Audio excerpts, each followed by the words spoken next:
தமது இல்லங்களில் குழப்பம், கவலை, துன்பங்கள் நிறைந்து வேதனையில் வாடுபவர்கள் பட்டீஸ்வரம் துர்க்கையம்மனை மனதார நினைத்து எலுமிச்சை தீபம் ஏற்றி வழிபட்டால் துன்பங்கள் நீங்கி நிம்மதியான வாழ்வு கிடைக்கும் என்பதில் ஐயமில்லை.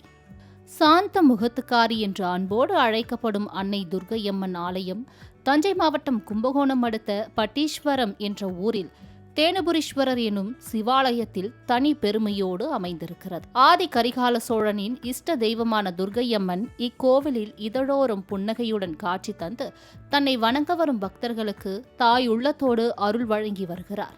மிக பிரம்மாண்டமான சிவாலயமாக இருந்தாலும் இங்கே துர்க்கையம்மன் தனி சாம்ராஜ்யம் கொண்டு காட்சி தருவதோடு 1000 கரங்கள் கொண்ட ஆதி பராசக்தியாக நின்ற கோலத்தில் காட்சி தருகிறார். பொதுவாகவே சிவாலயங்களிலும் விஷ்ணு ஆலயங்களிலும் கோஷ்டத்தில் காணப்படும் துர்க்கை இப்பட்டீஸ்வரம் கோவிலில் தனி சன்னதியில் ஒய்யாரமாகவும் 3 கண்களோடும் 8 கரங்களோடும் நின்ற கோலத்தில் மகிஷாசூரனை மிதித்தபடி காட்சி தோன்றுகிறார். 6 கரங்களில் சங்கு சக்கரம், வில்லம்பு, வாள் கேடயத்தோடு காட்சியளித்தாலும் சாந்த முகத்துடன் தன்னை வழிபடும் பக்தர்களுக்கு அருள் பாலித்து வருகிறாள். சோழ மன்னர்களால் தங்கள் அரண்மனையில் வணங்கப்பட்ட துர்கா தேவியின் சிலையை இக்கோவிலில் அமைக்கப்பட்டதாக கூறப்படுகிறது. 5 கோபுரங்களை கொண்ட இப்பிரம்மாண்ட ஆலயம் 6ஆம் நூற்றாண்டை சேர்ந்ததாக கருதப்படுகிறது.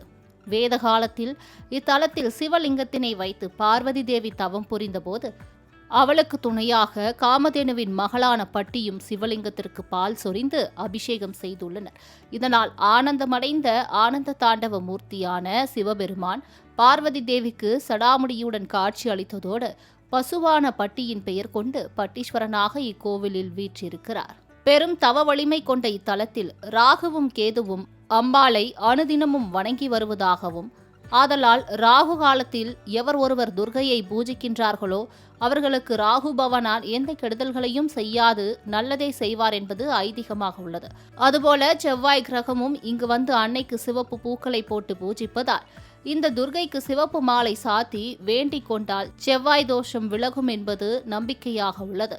மேலும் துர்க்கை அம்மனின் சன்னதிக்கு பின்புறமாக ஞானவாபி குளக்கரைகளில் நாகதோஷத்தை நீக்கிக் கொள்ள நாகர்கள் அமர்ந்து ஆசிர்வதிப்பது இக்கோவிலில் உள்ள மற்றொரு சிறப்பாகும். பட்டீஸ்வரம் துர்க்கைக்கு தாமரை மிகவும் விருப்பமுடைய மலர் என்பதால் தாமரை மலர்கள் அல்லது அரளி மாலையை துர்க்கைக்கு சாத்துவது மிகச் சிறந்தது என்பதோடு அதனால் வீட்டில் நிலவும் கவலை, பிரச்சினை, சிக்கல், குழப்பங்கள் நீங்கும் என பக்தர்கள் தெரிவிக்கின்றனர். சக்தி பூமியான இத்தலத்தில் சிவலிங்க ரூபமாக உள்ள பட்டீஸ்வரர் கேட்டவர்களுக்கு கேட்டதை தருவதினால் தேனுபுரீஸ்வரர் என்று அழைக்கப்படுகிறார். இந்த பிரம்மாண்ட கோவிலில் ஒரு தூணில் பசு பாலை பொழிந்து ஈசனை வழிபடுகிற காட்சி செதுக்கப்பட்டிருப்பது போல இறைவன் சன்னதியிலும் இச்சிற்பம் சுதை வடிவில் காணப்படுகிறது. விஷ்ணுவின் அவதாரமான ராமபிரான் ராவணனை கொன்ற பாவம் தீர்க்க இத்தலத்தில் சிவபெருமானை பூஜித்து சாயாஹத்தி தோஷத்தை நீக்கிக் கொண்டதாக தல புராணங்கள் தெரிவிக்கின்றன. இன்னும் சிறப்பாக திருஞான சம்பந்தர் இத்திருக்கோவிலுக்கு சிவபெருமானை வணங்க வந்தபோது தன்னை நேரிலே பார்க்கட்டும் என்பதற்காக தனது நந்தியை வழியை விட்டு விலகி இருக்குமாறு சிவன் ஆணையிட நந்தியும் விலகி நின்றது.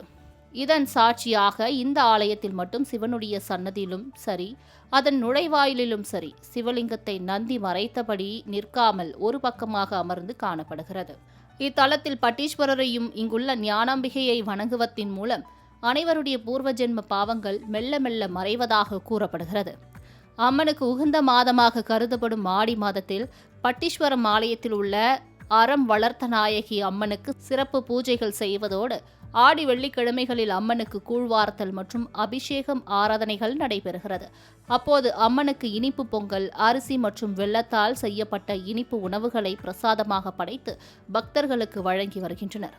இத்துர்க்கை தலத்தில் அம்மன் பல்வளை நாயகி ஞானாம்பிகை என்கிற பெயராலும் ஆராதிக்கப்படும் நிலையில் இங்குள்ள புனித கிணற்று தண்ணீர் தீர்த்தத்தை தெளித்துக் கொண்டு அம்மனை வழிபட்டால் பெண்களுக்கு விரைவில் திருமணம் நடக்கும் என்பதோடு கணவன் மனைவி உறவு பலப்படுவதாக பக்தர்கள் தெரிவிக்கின்றனர். பட்டீஸ்வரம் துர்க்கையம்மன் மிகுந்த வரப்பிரசாதி என்பதால் நோயினால் பிடிக்கப்பட்டவர்களும் குடும்ப துன்பத்தில் தவிப்பவர்களும் ஞாயிறு, செவ்வாய், வெள்ளிக்கிழமைகளில் அம்மனை வழிபட்டால் குறைகள் நீங்கி நலமடைவர் என்பது பக்தர்களின் நம்பிக்கை. மேலும் அம்மன் அருளால் நாம் மேற்கொள்ளும் முயற்சிகளில் எந்தவித இடையூறும் இல்லாமல் மிக எளிதாக வெற்றிகளை பெற முடியும் என்பது அசைக்க முடியாத நம்பிக்கையாக உள்ளது. அம்மனின் சன்னதிக்கு வந்தாலே மனதில் உள்ள காமம் குரோதம் அடங்கி ஞானம் பெருகும் என்பதால் நாமும் அன்னை துர்க்கையை வணங்கி பலன் பெறுவோம். மாலை முரசு தொலைக்காட்சி செய்திகளுக்காக கும்பகோணம் செய்தியாளர் செந்தில்குமாருடன் கலைமாமணி நந்தகுமார்.